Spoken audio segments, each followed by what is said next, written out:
విమాన సర్వీసులను కూడా అధికారులు రద్దు చేయడం జరిగింది. గన్నవరం విమానాశ్రయం నుంచి ఇటు బెంగళూరు, హైదరాబాద్, తిరుపతి, ఇక్కడ నుంచి వెళ్లేటువంటి విమానాలు పూర్తిగా రద్దు చేశారు.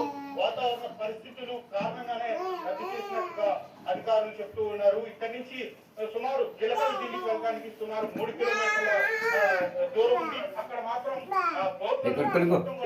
సముద్రంలోకి వెళ్లకుండా నిలిపివేసినటువంటి పరిస్థితి.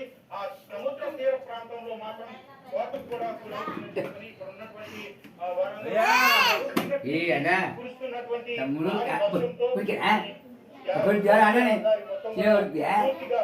మునిగిపోయినటువంటి పరిస్థితి అయితే కనబడుతుంది. ప్రస్తుతం మనం విజువల్స్ లో చూడొచ్చు. ప్రయాణికులు కావచ్చు, ఇటు ఉన్నటువంటి స్థానికులు వాళ్ళ పనుల నిమిత్తం వెళ్లాలన్నా కానీ తీవ్ర ఇబ్బందులు పడుతున్నటువంటి పరిస్థితి అయితే కనపడుతుంది. మరోవైపు పంట కూడా మొత్తం ట్రాన్స్పోర్టేషన్ వ్యవస్థ తీవ్రంగా దెబ్బతినే అవకాశం ఉంటుంది. అందుకనే ఇప్పటికే దాదాపు విశాఖ, విజయవాడ మార్గాల్లో ప్రయాణించే రైళ్లన్నింటినీ ఎయిర్పోర్ట్ దాదాపు భావించాలి. ఒక్క ఫ్లైట్ కూడా ల్యాండ్ అయ్యే అవకాశం లేదు. ఎందుకంటే పూర్ విజిబిలిటీ ఉండే అవకాశం ఉంది అని నేపథ్యంలోనే ఎట్టి పరిస్థితుల్లో విమానాలను నడపడానికి ఆ విమానాయాన సంస్థలు అంగీకరించకపోవడంతో అన్నింటినీ దాదాపు 19 ఇండిగో విమాన సర్వీసులు ఈ రోజు రద్దయ్యాయి. అలాగే విశాఖ కూడా ఇక్కడికి వచ్చే ట్రైన్స్ కూడా దాదాపు ఈ సెక్షన్ లో ఉన్న ట్రైన్స్ కూడా దాదాపు అన్ని పూర్తిగా ఎందుకంటే ట్రాఫిక్ కూడా దెబ్బతినే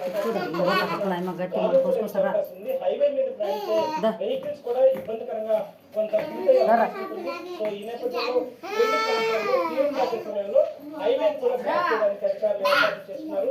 డిపెండ్స్ ఆన్ డైనమిక్ సిచ్యువేషన్ బట్టి ఆ నిర్ణయాలు తీసుకుంటారని అధికారులు చెప్పిన పరిస్థితి కనిపిస్తుంది. అదే కొన్ని ప్రాంతాల్లో పర్టికులర్ గా 100 కిలోమీటర్ల పైబడి గాలులు వీచే అవకాశం ఉంది.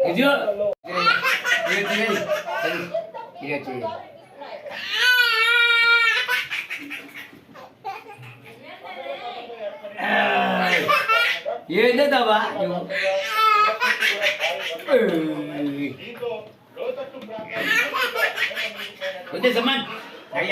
డివిజన్ పరిధిలోనే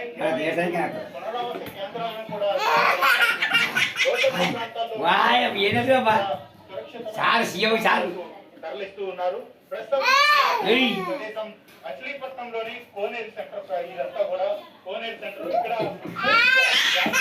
మొత్తం కూడా నీటిలో మునిగిపోయినటువంటి పరిస్థితి. వాహనదారులు తీవ్ర ఇబ్బందులు పడుతున్నారు. వెళ్లే వాళ్ళు తెలియక ఎక్కడ ఏముందో కూడా తెలియని పరిస్థితిలో వాళ్ళు బిక్కు వెళ్తున్నటువంటి పరిస్థితి ప్రస్తుతం చూడొచ్చు. కోనేరు సెంటర్ ప్రాంతం